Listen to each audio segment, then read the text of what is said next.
at home. Don't you dare be sour. Clap for Hammer the Point and feel the power. Yes. Yes, yes, yes, it's Hammer the Point, the best YouTube show about West Ham United. Yeah, that's right. And it features Ray and friends. You got to tune in right now. Everything related to West Ham United is right here on Hammer the Point.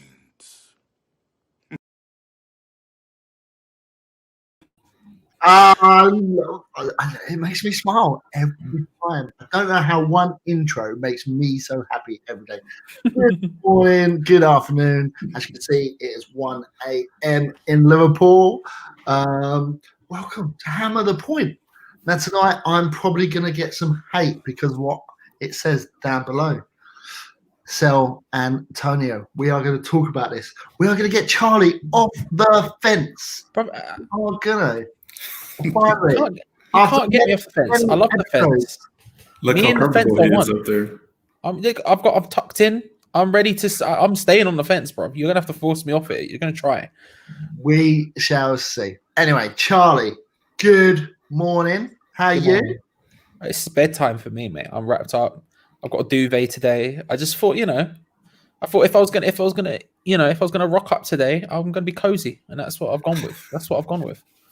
Well, you do look cozy. Loving the Christmas tree. Thank you. We're having a tree off, and mine's not lit up because I unplugged it before we started for some reason. I didn't really think that bit through, but there we go. That's where we are today. That's where we are. I'm tucked in now, so I'm not going over to the plug. No way, zero chance. You're too wrapped up. Also with us, we've got the bearded gang. Sally, how are you doing? I'm loving it. Yeah, not too bad. Good to be here. I'm glad I can make the show. I'm excited to talk about this topic. And have you got the Thames Ironwork? Oh, yeah, sure do. That was one of the first kits I really, really, really liked. I just wish the British flag was a little bit more rustic, if that makes any sense to anyone. You mean rustic? Yeah, that's what I said. Rusket's a food. Rustic is a vibe. I just pull you up on the grammar early from my bed here. I'm just sorry.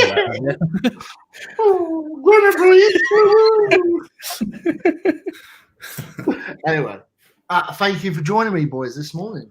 I see everyone in the chat room with their little eyes, and we're going to go straight into it because we're going to talk about the Man United game later in the show. But I really want to talk about this guy.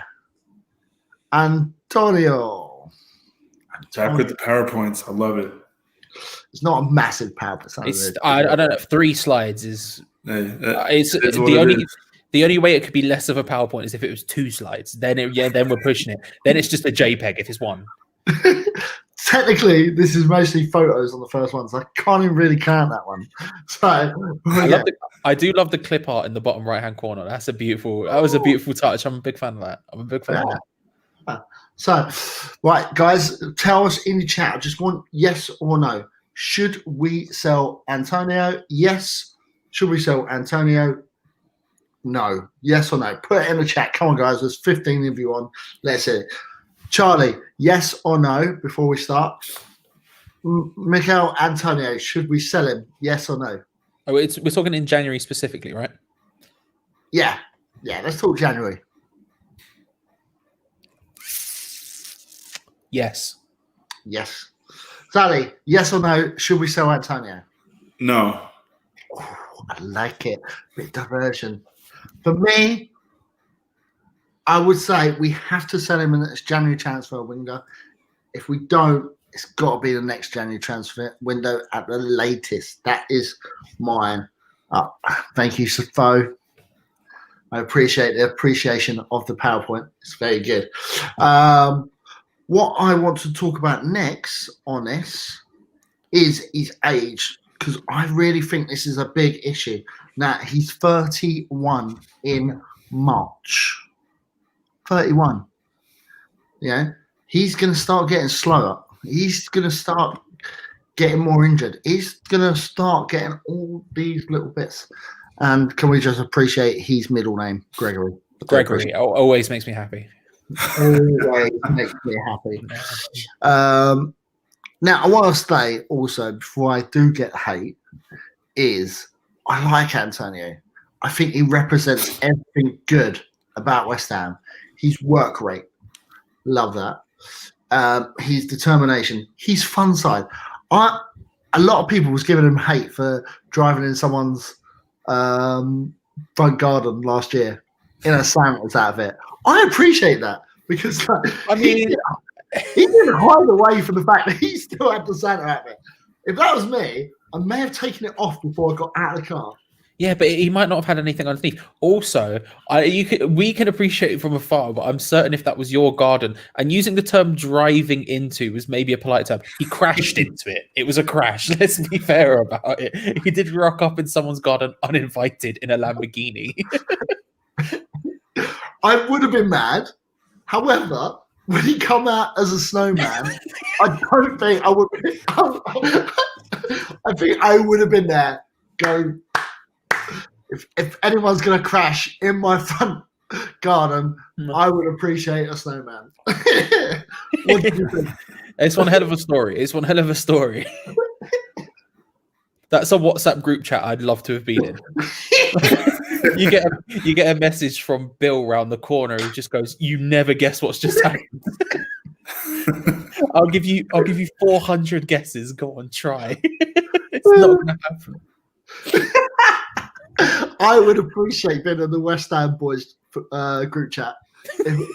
Can you imagine they're all chatting away to each other, like Rice, Noble, Creswell, all them. Just the car emoji, then the crash emoji, and then the snowman emoji. And they're just like, what's happening here? Yeah. Sally, do you remember that? What did you think? Yeah, of course. Yeah, no, definitely hard to forget. I remember just seeing it and just the look of his, just he was shocked, but at the same time, it was like never really anything that he would get in trouble for because, he doesn't ever get in trouble. So I guess it kind of played into his advantage. Yeah. Sally, I'll ask you first. What do you reckon is the best age to sell a top striker and get his peak? Do you have an age in mind? Do you have sort of a ballpark figure of how much you would actually take for Antonio as well? I think it depends, right? It depends what your goals are. If your goal is to just maintain your position, then you hold on to them until they can't do the job you need them to do anymore, sort of thing. Yeah. But if your goal as a club is to grow in any sort of sense, you do need to get used to the idea to an extent, especially if your position is to grow from the sort of position we are or slightly lower, or actually anywhere lower, as long as you're not a top team, really, you need to learn to sell at the right time, right? Like you need to learn to sell when the price is at their highest, and that's kind of at their peak, which sucks because you put all this effort into growing someone and then then they pop off when they're at their peak. You want them to be at your club at your peak. You want them to see the most of it. But the problem is that's when the most amount of money is going to be had for them. And that's when realistically you can sell them and not only replace them, but improve upon them and maybe get other people in at the same time. And that's the kind of trade-off. I always thought Antonio's peak was a couple of years ago, but it's very clearly now, isn't it? Yeah. I think this latest injury. Before we go on to injuries, Sally, what do you reckon? Yeah, I think if you're going to sell a striker, kind of to echo what Charlie said, you have to sell them, maybe a year into their peak. Like that striker or player, has a fantastic season with you, probably hammer of the year or whatever. And then, because that's when his price is going to be high. I mean, look at, for example, Diop. He was £60 million player one time. Lanzini was getting echoes of about £80 million right around there, so that would be the prime time to sell him. Now sometimes you could hold on to him for an extra year, maybe just to be a little greedy and drive the price up. But even that is a little risky, because look at, I guess, like Madison, for example. Madison, he's been proving it. Norwich, Leicester, and all that. He's a £100 million player. But I don't think Leicester will hold on to it for too long unless he genuinely wants to be there because, like I said, that's who's going to say no to £100 million. But it just depends on, because you don't want to sell him too old either, because like somebody's like, look at Diego Costa. Diego Costa had his prime and he was like 28, 29. And I mean, he's still doing good in Spain, but he never really was that same player in the Premier League after that first season with Chelsea. So it's a risk, but one that I'm sure some clubs would be willing to take. Yeah, especially if you're at the lower end of the table.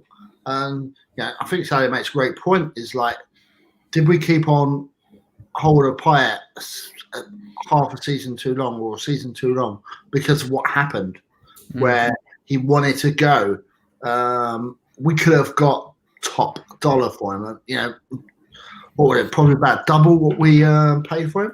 And now Narcevic, again, we kept him for 6 months too long. I think it's probably a lot to do with the fans. And you can't sell our best players, where the club have got to take a step back and say what's best for the club going forward.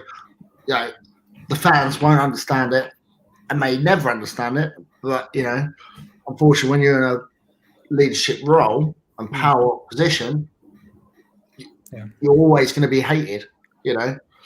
I guess just to kind of even bounce off of that, look at Declan Rice. This upcoming summer will be the perfect time to sell him because that's probably when his price is going to be the highest. Not to say that he's not going to be able to replicate, his fantastic form from this season and even honestly last year, but, he's in good form.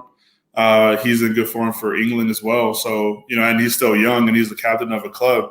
So if there was any time to sell him, this summer would be it because this is probably when his price is going to be the highest. And you'll get a decent bidding war out of it too, so you can play that into your advantage. Now, whether I trust the board to do the right thing as far as who they sell to and how much, I don't know. But, I mean, your opportunity is not going to get any more golden than this year. And that's the thing, is just like it all depends on the person as well. It all depends on the person and the team and everything else. You have to look at Antonio, and I mean, like, for example, Ben Davis in the chat. Let me find it. Let me just get out of my duvet for a second to find it. Chilly out there. What, and play Hugo? Now, obviously, I would because I'm a lunatic, right? But it's not about playing someone. It's not like someone else is better or anything else. It's the idea of getting the next Antonio. Hugo's not the next Antonio. He's forever my Pele, but he's not the next Mick. He's not the Mikel Antonio, right? It's about buying the guy who you can then get for a lower price. You make some profit. You can then buy maybe two people, and you can get someone as well. And the key thing with Mikel Antonio is what you had on that slide: injury record. He's not reliable fitness-wise. He just never will be, and that's not something you. It's not to be harsh to the guy. But he just has injury problems. That's just a sad fact of his body. Like, it just is. And so if you get the opportunity to sell him for a large amount of money, instead of keeping him and watching him get re-injured and do that, get someone who's going to be more reliable in. Get someone who you can do that with. Now, don't get me wrong. It's a risky situation right now, given the fact that we've only got 2 strikers. But if now's the time, then now's the time. Yeah. Sally, what do you reckon this injury record? I know it's only up until 2018, so it's not even got 2019 or 2020 yet, which we all know he's out injured right now. He's missing too many games of someone that we need. So it's a double-edged sword for me. I'll go on to you guys in a minute about this. I kind of like Antonio, and I do like that he gets injured from time to time because I feel like it freshens up the strike force, so you can use Haller as maybe not as your backup because he's too good to be a backup. So we're paying this 45 million player to be on the subs bench. Get him out. He needs game time. So if we know Antonio's going to run his ass silly and then get injured and he's out for a month or 2 months, we've got Haller. The problem is if Haller gets injured, then we're screwed, basically. We're back to bare bones. We can't have too many strikers at that rate. We need a young, exciting one, in the back. So I go to you next. What do you think? What's your views on this? Well, I think kind of the longevity of the record on one hand also just shows why people love him is the fact that he's been here so long. I think outside of probably, I guess, since Winston Reed is technically still a player for us, I think, and Mark Noble, he's probably the only other person who's been here, for a significant amount of time. So the fans love him. I mean, like you said earlier, he's a genuine dude. He's goofy, this and that, whatever. But I think, an injury record like that is probably a reason why he hasn't been sold already. Because you think about it, we always made the joke, the only position he hasn't played is keeper, so any team, probably could have picked him up and put him wherever they wanted to because he is versatile. Now, he has shown that he is good as a striker the past couple of years, but I mean, let's not kid ourselves and think that we've had this hidden gem as striker forever because, it was also a joke where Antonio would, have a wide open shot and hit it to the top of the stands. But I mean, I don't know. And like you said, too, it's a double-edged sword. Not necessarily that I like seeing him get injured, but the fact that his replacement is your club record signing, who you did get to be a striker. And then the team put themselves in a position to not have anybody else as a backup because they either loaned out or sold everybody else at the position. Thank you. Cresswell's been here a while too. Thank you. So I definitely think that it's a difficult spot that we put ourselves in, but at the same time, he's earned whatever money that he'll get because he has shown, even at 30, which isn't old at all. But I guess in sports terms it is. Maybe this was just when his peak was because he's been healthiest the longest. Yeah. Sorry, Charlie, what you reckon? I think it's an interesting. It's the most interesting player, right? Like someone else in the chat. Where was it again? Let's find it. I think it might be Kieran. Maybe. Hang on, give me a minute. Someone was basically compared it to Diop, right? Yeah, it was Kieran. There you go. With that logic, we should have sold Diop. Sorry. Yeah. like the thing is, when Diop's worth at like 40, 45, right? That's incredible business at that point.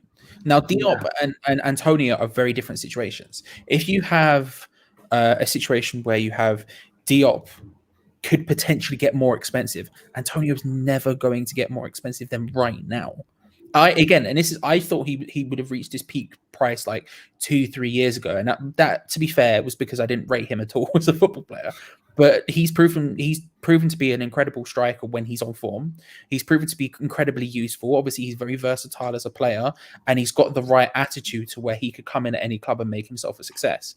That means he's never going to be more expensive than now, though. He's an injury-prone 30, soon to be 31-year-old winger come striker. It sucks, but that's the thing. It's the personnel specifically in this situation. Diop, yeah, we should have got rid of him, but it was difficult because obviously if it went well again, his price would have been more. That's the risk you take when you don't do it. We can guarantee right now Antonio will just not be worth more money. It's just not going to happen.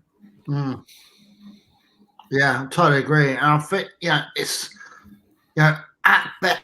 So the thing that I'm questioning myself is the rate of his value versus, this is what we I do a lot of this in the Coyotes, and we look at the rate of the value of the person and how much he contributes to the sales. So in this might, how much of his goals and his person will contribute to us staying in the Premier League and getting right. So if we're a million for each position we get, how many extra millions would he get us for being in the squad? How many extra points would he win us?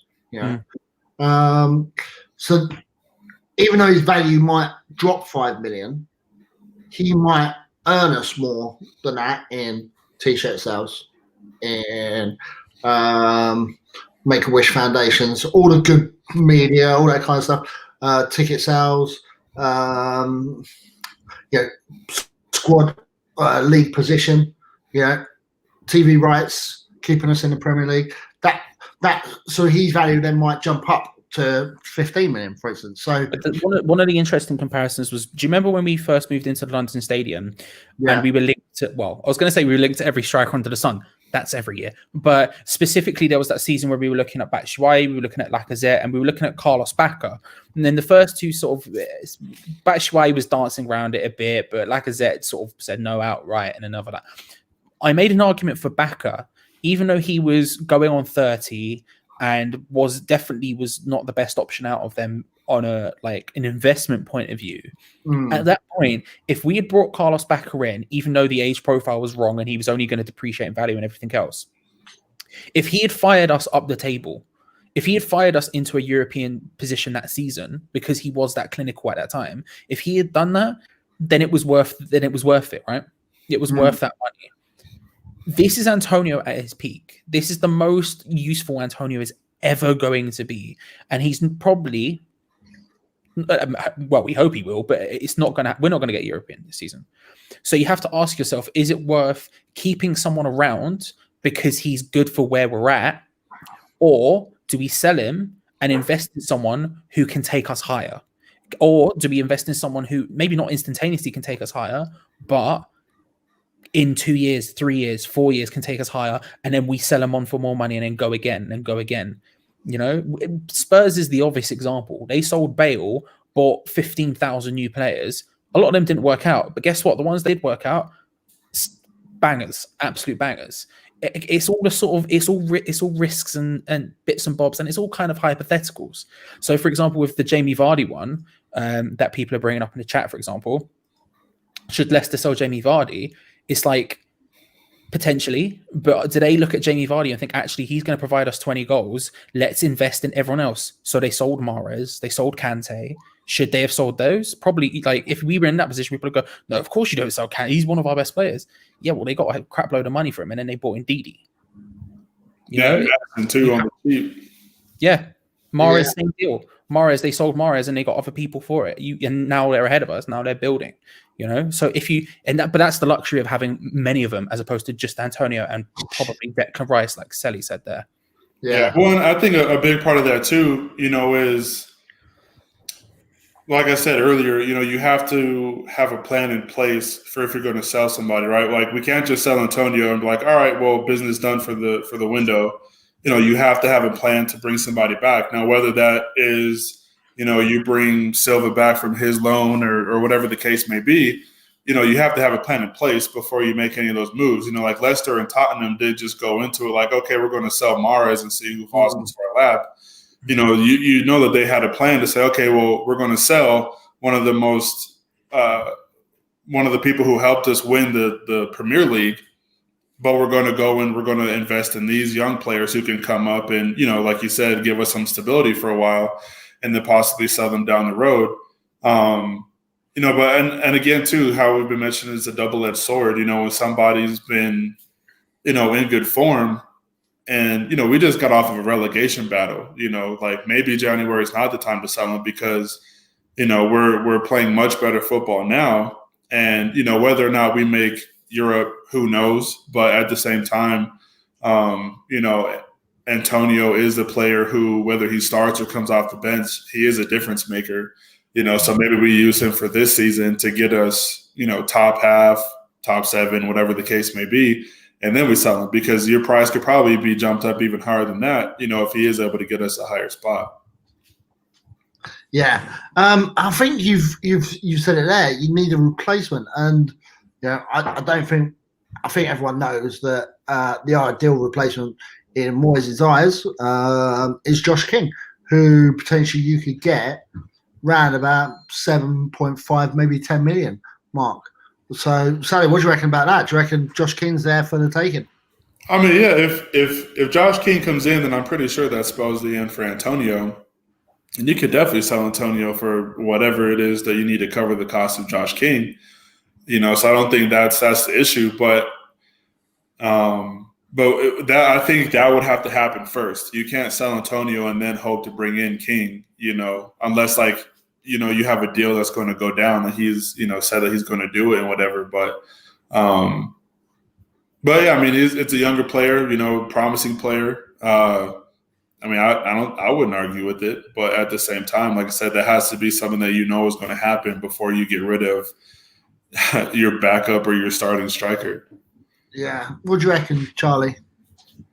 I see because I see Josh King as part of the puzzle of the front line, but not as like the guy to replace Antonio, but more like I think us chasing him in the summer, or David Moyes specifically liking him in the summer, was an admittance that he knows Antonio's injury prone, and that at some point he was going to go down. And Haller is such a completely different player to Mikel Antonio that lobbing him in the same position was a bad idea when he had a system that works, right?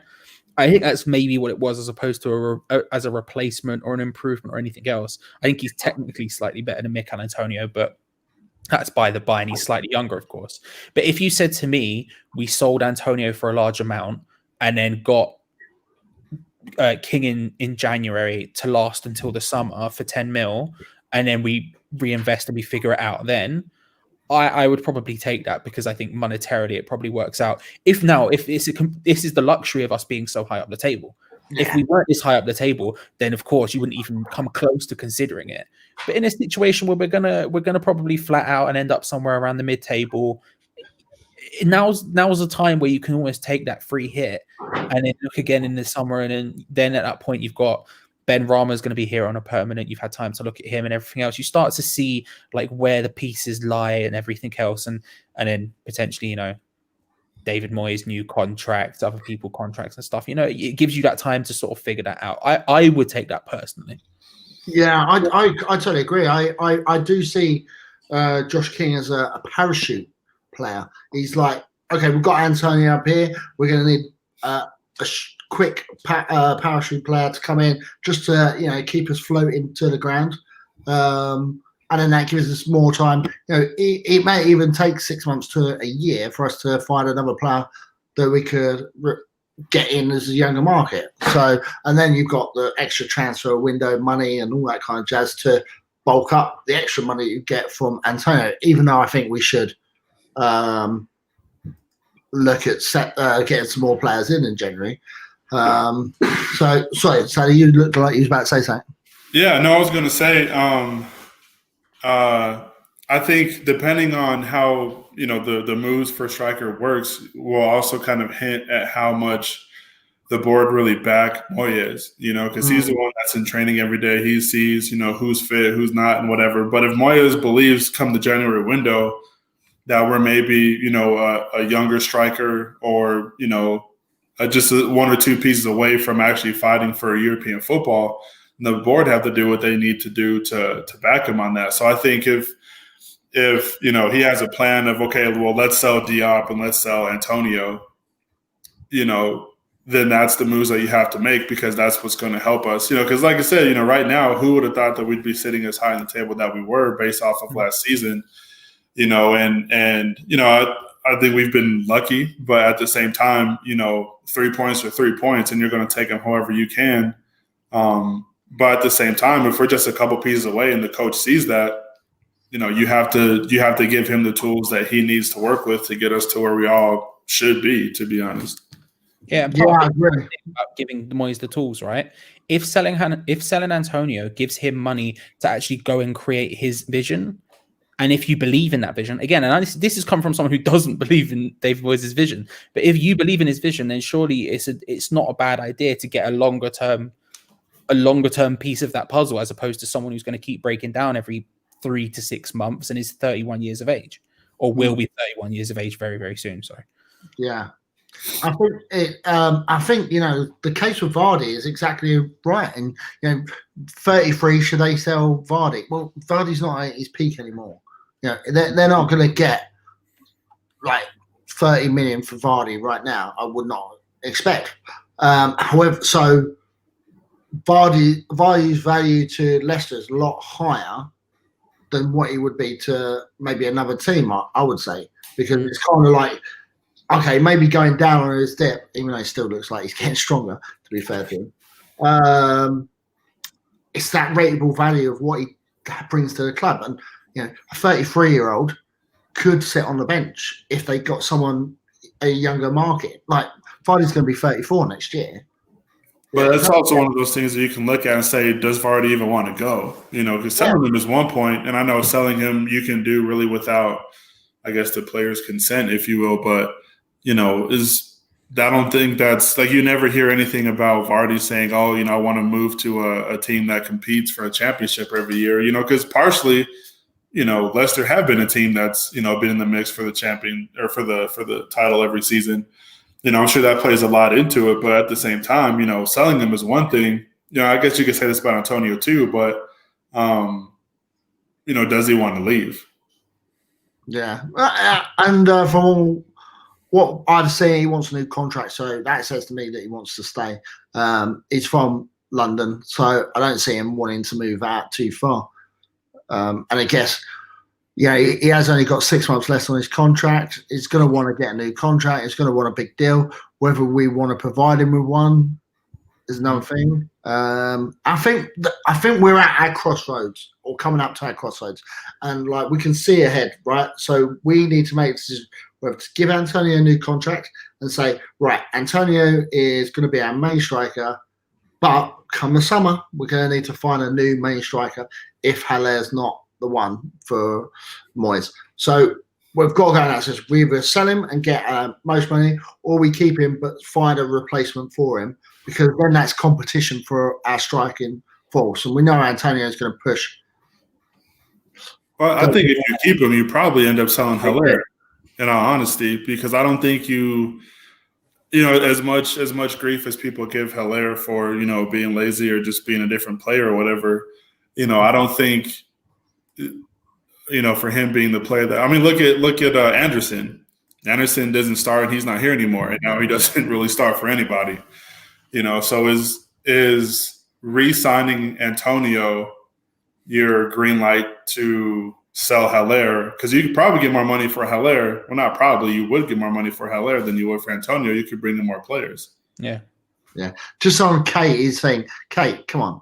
You've missed half the show. The presentation's already there. However, subtly, I've done another slide while we've been my goodness. talking. I realized when you were doing it as well. It was when you were staring intently at your screen and went, Charlie, what do you think? It was there. It was great. It was great. It was excellent work. The thing is about selling Haller as opposed to him, you're right. I think we would get it depends. We probably would get more money. I think the difference would be it depends when you do it, right? I think Haller, it's just weird. I can't tell how much we would get for Haller, because we definitely overpaid for him in the start. And this is coming from someone who loves Sebastian Haller.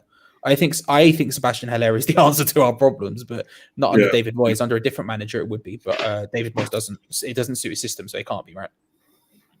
Yeah, we definitely overpaid for him. There's no way we'd get 45 mil for him. There was no way Frankfurt would get 45 mil from anyone else. We only did it because we were desperate. So how much money do you get for him? If Antonio has a longer contract, I guess that's the difference, right? If Antonio has a longer contract, then he would obviously go for more money. What amount of money would he go for? It might actually end up being about the same amount as Haller.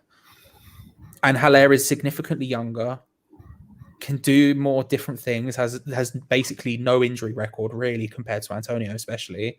Yeah, and with a certain team, certain teams, if you will, not just in England but just in Europe, he can thrive. Especially, we saw what he can do with the two-striker system. But I think even if he is a single striker, if he goes somewhere like, I don't know, let's say Manchester United, if you will, with that kind of service, if he's in between, Greenwood and whoever else, and Martial, he can feast on people.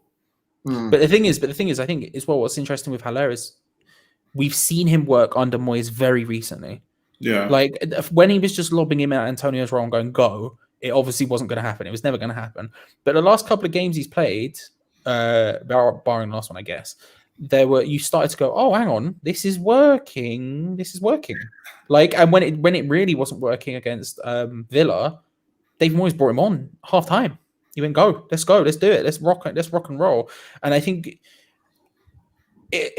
I don't want to prematurely write off Haller, although I do think it's time to. I do think I'm comfortable with saying it doesn't work in Moyes' current system. I don't know if he would never ever work under David Moyes. And actually, I look at him and I think, bro, Dave, this is perfect for you. Lob the ball at him. He'll control it because he will, because he's Sebastian Haller, and just get players you like around him. It's such an easy win here, and I don't know why he refuses to do it, but It I mean, honestly feels he's like the manager, not me. like a repeat of the Chicharito situation. You know, you have a player who can come and they can do the job, but we don't play the system that benefits him. You know, which I know obviously Chicharito and Haller are two separate players, but the situation is the exact same. You know, and it is unfortunate, you know, because I think not to no fault of David Moyes because he didn't bring in Haller, but you know, for bigger picture, we bring in people just to say that we brought somebody in. You know, there's never really a plan in place. So when we bring people in, it's like, oh, okay, well, we got this big, you know, striker who, you know, tore it up in Germany, and we need a striker. So yeah, we'll get him, but you know, is he the right guy? You know, because I know obviously he wasn't the guy we were going after. Then was it Gomez? Would he have been the guy that have worked? Who knows? We won't know because he's not here.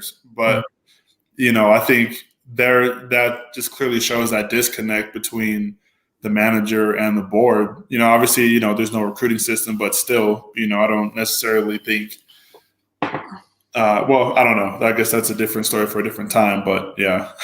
Yeah, and I mean, like, we shouldn't forget as well, Haller wasn't even Pellegrini's first choice.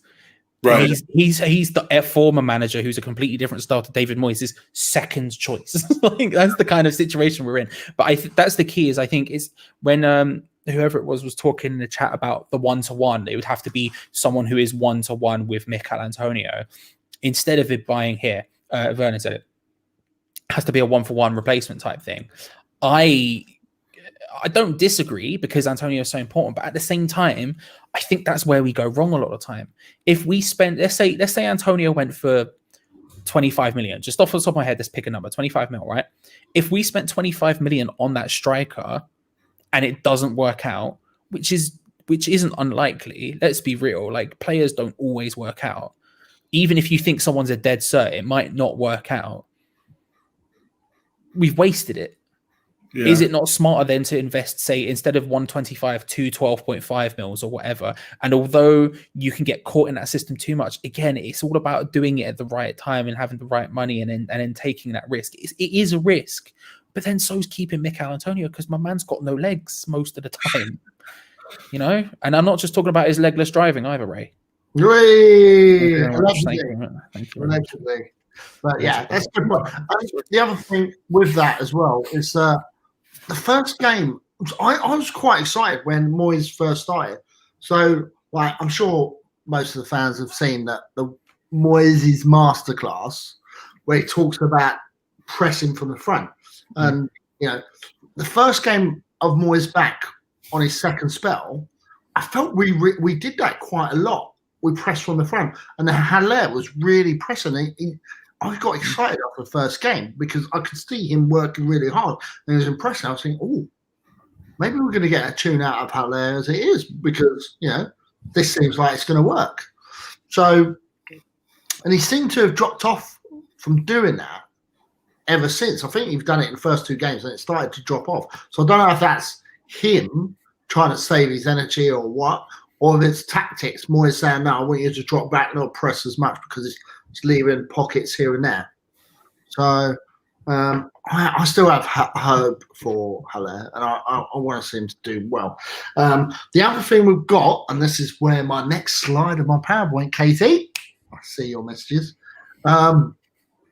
We need to spend money, and we need that extra cash because if you look at our squad age, we've got one of the highest squads ages there. Now, granted, three of them are keepers, and it looks like David Martin might not be given a new contract, even though he's cheap as chips. Just give him a new contract. Keep him in their third position. Unless we're getting unless we're getting one of the youngsters to step into that third position, then I'd keep Martin. But I can understand, as I'm saying it, you may see the cogs be going in my head. I can understand why we might not renew his contract because we're looking to progress another youngster into the goalkeeping tier, should we say, which I would be quite excited about because I want to see a route for the youngsters to get through the system. Yeah. What do you reckon, Charlie? Looking at that, you can see like the goal. I don't necessarily, apart from Fab, because he's getting at that top tier of goalkeeping age. Mm. I don't really count the goalkeeper's age until they get to about 35. I feel I feel like you can get a goalkeeper till he's 36. Even nowadays, with how much training and how they look after their body, you can keep them till like 30 or 40 nowadays. So it's crazy. But what do you reckon of that? We Ogbonna, as someone said, Ogbonna's playing at his peak. Should we sell him? He's 32. Yeah, we probably should. But we should try and get as much money as we can for him. Yeah, probably. Yarmolenko, we're not going to get much for him. So is it worth keeping him? Because, well, his contract's $100,000 a year. Who's going to pay him that kind of wages now? Whatever we sell him back, we're going to have to contribute to his wages, I feel. That's the problem. Right. I think you're bang on. When you look at it, right, it's what we're doing right now is not a permanent solution. Like, as much as we're enjoying it for the now, it just really isn't. Like you say, like, goalkeepers peak a lot later, like you say. I'm going to bring up Buffon as an example, which is completely unfair because Buffon is one of my favorite goalkeepers of all time because he's goddamn Buffon. But man was playing top flight football in 41. Like, no one's done that since like Teddy Sheringham. Like he's a wild one, right? But goalkeepers do tend to obviously peak a lot later, right? So it's sort of okay. But to have your 3 first choice goalkeepers all on that list is a little bit concerning. Although in that specific instance, I would keep Martin, get rid of Randolph, and move a youth team keeper into the second position, which is a lot higher risk, but with much bigger rewards. And unlike some people, at least, I'd still trust Fabianski with my life savings. But I mean, it's not good. Like, you look at these situations, like Ogbonna is a first team player, Cresswell is a first team player, Mikel Antonio is maybe arguably the most important in our squad right now. Lucas Fabianski is first choice goalkeeper, and if he doesn't step in, then Randolph, and he doesn't step in, it's David Martin. Balbuena is one of the first choice. Kufau is first choice. Like, this is an old team. Because it's not even just the squad. The squad is obviously incredibly old. You're looking at Snodgrass, who's on the bench every game, Noble's on the bench every game, Yarmolenko, who would be if he wasn't injured or whatever. The first team is old first team, and that can't be good. That means what we've got right now, as well as it's working right now, isn't the permanent solution. And that's what I'm looking at now. I'm not looking at us and thinking, I'm not under any illusions that right now the team we've got going on, the way we're going, is going to get us to Europe. I don't think it is. I think we'll trot along mid-table. Even before the season, I said I don't think we're going to be anywhere near the relegation zone, but it won't be exciting. It'll be like 12th place, right? I want to see us. I'm looking at the long term. I'm looking at the mid and long term and thinking, right, how do we invest into it to get it up to there? Benrahma, Bowen, these are the kind of people we're looking at who should be not even next year, the year after star players, but next year as well, right? That's what I'm looking at. Whereas I'm looking at flipping. Look, Ogbonna is an interesting example because obviously he's in lightning hot form now, like Antonio is. He's not been that consistent for us for a long, long time. No. Should he be starting, or should we be trying to invest into like Diop and stuff like that, especially in a season where we're not going to get relegated?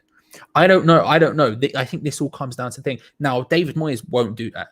David Moyes won't do that because his job is on the line. He's got less than a year left on his contract, and he knows that if it goes wrong here, he's never going to get a top flight job again. So there's zero chance of him doing that. There's zero chance of him making any sort of investments, and that's a problem with football in general. If you don't have a long contract, why the hell would you play younger players to try and invest in them? There's no point. You get instant success now. That's what the football is about now. But I think realistically, I'm looking at it sort of long term, and I'm thinking, we should be investing in that because flipping hell. Apart from Craig Dawson stays forever. I'm considering making him my new Jordan Hugill. But apart from that, the rest of them. Well, yeah, I mean, and not only just investing in new players, I think there does come a point to where you have to start trusting the youth academy as well. I mean, I know Johnson is a point, he gets some playing time, but I think keeper, unless we're able to, get a pretty decent keeper, in a transfer window. We do have a couple keepers that have been on loan for 2 years now. So, and with Fabianski, he probably has, 1, maybe 2 more seasons under him. You just bring in your youth keeper, have him, play maybe your cup games, maybe a couple of games in December or whatever. I don't know, maybe not, but just something to where he gets used to playing or just being around the first team and getting in. Because you think about it, I know it's always a risk, especially with the youth, but what's the academy there for if you're never going to play him? Not everybody that comes to the academy is somebody that you're looking to sell. And I guess, you look at keepers and like David De Gea. David De Gea was Manchester United first team keeper at 19. And look, he was at one point the best keeper in the world, I guess depending on how you really feel about Buffon and Casillas and all that. But at the same time, dude has been great. Now he's kind of fallen off lately for whatever the reason is. But, talk about people who could have gone for some money. He could have left for Real Madrid a couple of times. But at the same time, we have Nathan Trott and I can't remember the other gentleman's name, but thank you. You bring one of them in to be your backup keeper, and then hey, you give them the reins, see what happens.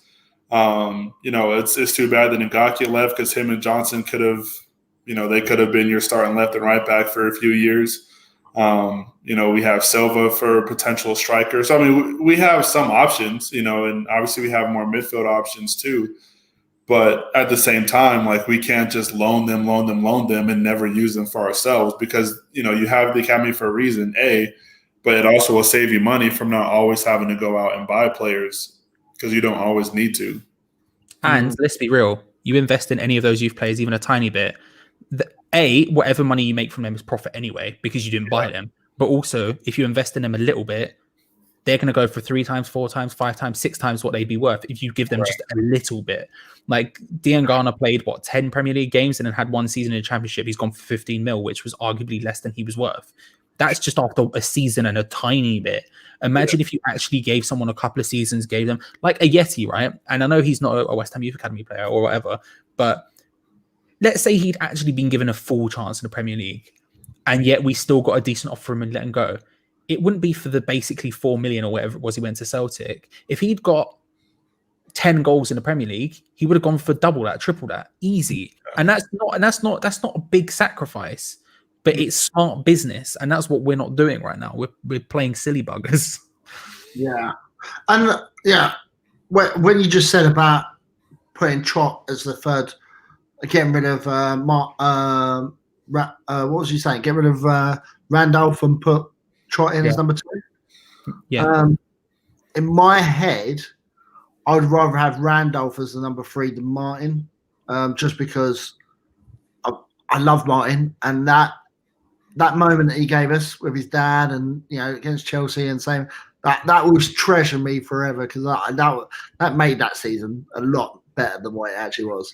So I love Martin, but I think it's too much of a risk having him in there. So if you had Trott as the number 2, say, look, Trott, you're going to be our number 2. Randolph, you're number 3, but I need you there to support Trott if he gets lack of confidence, if he makes a couple of mistakes. So, okay, Trott, you come in for the cup games, get a bit of experience, learn it, and maybe come on a couple of times throughout the season, and then the following season get a bit more exposure. Kind of is getting to that age where you can't do that to a younger player. A big thing with that too, kind of what Charlie was saying earlier, you look at those ages, that's legitimately half your starting team almost. It's Cresswell starts, Antonio from time to time, Kufal, Balbuena, RIP to Big Doss. But, I feel like there's going to be a point, and we might even be at that point now, but we just haven't seen it, to where the management is going to back themselves into a corner to where you're not going to get money for Snodgrass, you're not going to get money for Yarmolenko, or you're at least not going to get somebody to take on his contract, so you're going to have to sell him for the cheap. Dawson, who knows? And I don't think we are looking to get rid of Kufal or Balbuena anytime soon, but probably not going to get nothing for Randolph. definitely not getting nothing for Martin, I don't think. And Noble, he's just waiting for him to retire, essentially. But, you know, I mean, you look at all those players, you know, and you think, like, if you were to sell all those players on that list, it's still probably less than what you can get for one Declan Rice. And that's crazy because there's like 12 players on there. Yeah. You know, so I think it's one of those things to where you have to start looking at either legitimately start bringing in like younger players like Bowen, or you have to really start committing into the academy, you know, and I know it's risky, and I know it's one of those things to where, you know, oh, well, they're not experienced. The only way you get experience is by playing. You know, that's definitely one of the most ridiculous things I hear fans say is, oh, they don't have experience. Well, it's like you going for a job and they're like, oh, well, we need people with experience. Well, nobody's hiring me because nobody is giving me experience. Yeah. It's kind of crazy. And I'm not saying my acceptance letter just got lost in the post. Actually, it wasn't anything. Touche. You know, and I'm not saying the whole solution to the squad is, you know, rebuilding the academy of football, but, you know, I think I would say that this is probably the best the academy's been in a while. You know, so you're going to have to start taking your chances on a handful of those players, because if you don't, then you're going to have 24, 25, 26-year-old players in the academy who's being wasted for either not playing with us or not playing for somebody else, you know, and that's not fair to them. So I think, you know, you have to start taking your chances. Yeah. And I think we probably had the best opportunity this summer bringing in some of our youth players into the squad. You know, you've got Mark Noble, who, let's be honest, he's not going to go until he retires. We're not selling him. We're not going to be able to get rid of him. I don't think we want to get rid of him. We need that leadership. But, you know, Snodgrass, we're going to need to get rid of Snodgrass, because if something happened with our central midfield, who's going to replace him? It's going to be Mark Noble and Robert Snodgrass. Dad's army. It's going to be in the central mid. And we've seen that doesn't work. And we've seen that don't work. You know, who else is there in the squad? Who else is there that can play centre midfield? Josh Cullen. That we've just got rid of. I mean, that's the thing. It's not like, and it's frustrating. But that's the thing. Even if one of them gets injured, like if Souček gets injured, I think you can kind of replace him to an extent with Snodgrass or Noble. It won't be anywhere near as effective, but the role can at least work. If Rice gets injured, we're completely and utterly screwed. We don't have another defensive midfielder. We just don't. Souček is in that mold, but he's not playing defensive midfield. He's a box-to-box player. You put him in defensive midfield trying to stop it, you're getting no goals out of him. And look how many goals he's scoring. He's getting most of them at the moment, it feels like. So, like, if Rice gets injured, we're screwed. But that's part of the thing. It's like this argument of, like, having a smaller squad as opposed to a bigger squad. I fully understand it and appreciate it and everything else, but does that really count if half of them are 400 years old? I mean, like Sally, when you were talking about on that list, like people who start, I think I just counted there was 5 of them. Yeah. And that's guaranteed first starters. That's not including. So you've got, working from the bot, Kufal, Antonio, Cresswell, Ogbonna, Fabianski, 5. That's not including. That's not. Yes, exactly. So if Balbuena's starting, that's another one. If Noble's starting, that's another one. If Yarmolenko gets a game, that's another one. Like, Jesus Christ! Like, having a small squad is fine, but the problem is, again, part of the problem is David Moyes is so. How do I word this politely? Loyal to his starting lineup, not stubborn, loyal. That if one of them is injury prone, you're in big trouble. And guess what? Yeah. Guess what? The main one got injured. So just by fault, playing at that age is just going to be more of a risk. Antonio was injury prone, when he shouldn't have been, and aging isn't going to help that. Fabianski had that freak injury, last year, and I think he's relatively been healthy outside of the time that he missed. Yeah, but yeah, I mean, you're not wrong. Do you know what? So with that list, as we've seen, that we've got Balbuena and Ogbonna that are 32 and 28, which as central defenders, I don't necessarily think they're too old. I feel like we can get away with it because there's this guy that's coming through the youth academy. that I'm hearing lots about. I've not seen him. I'm even excited about him because I've not heard much about him. But Baptista's getting this lot of praise from Colton Cole and from other of the youth academy. So with them getting, in the next 2-3 seasons, and you've got Diop there at the moment, potentially to jump in, I kind of feel like, it might give, as I said, back getting the youth team forward, it might be an opportunity for us to get some of them younger players. How old is he now? I don't actually know. I think said 2003, I believe. Yeah. So quick maths, you love to see it. Oh my God. I kind of like to see it. Look, again, is he going to play for us this season? No. Is he going to play for us next season? More likely not. Yeah. He's got next season and then 2 more seasons to go into the Championship or League One and do his academy apprenticeship sort of thing to go out. Well, that's what we did with some of the other youth players. They got sold. But I can see that as choice. So I see our defence, and Sufal's 28, so it's only the left-sided that I get worried about in our defence because of Cresswell. But he's doing bits at the moment this season. Again, I feel like Cresswell's another player that's going to stay until he retires. At this point, yeah. But I think, and the formation change definitely helped him out because he has cover, with Masuaku, where Masuaku doesn't have to be the left back. He still has his creative role, being the winger, but he can chase those players that Cresswell just can't. I think that's definitely helped him out a lot because Cresswell, it's nobody in our back line is really keeping up with anyone. I think we saw that a little bit against Manchester United. But I think that in its own right brings up a good point to where positions that we need to improve upon, we just haven't. Because not saying that Cresswell is a player that doesn't deserve to start, but he in the Premier League at this point is not an every weekend starter. I think there are certain teams you play him for. I think I'm more comfortable now with him playing against the bigger teams because he has that cover. But at the same time, those might have been those positions where you do have those the youth players come up. Like I said, Johnson and Ngakia could have been that too, or more so Johnson than Ngakia now. But I mean, I don't know. In my opinion about the formation is that it needs to be fluidly changing depending on who we play. But that's a different conversation for a different PowerPoint. Ray, get you. It probably is. I thought, I'm not going to lie, I thought this PowerPoint would only take about half hour, but I thought we might be able to talk about the Man United game. But we'll quickly go on that. I'm excited and happy at the moment, which I never thought I would be.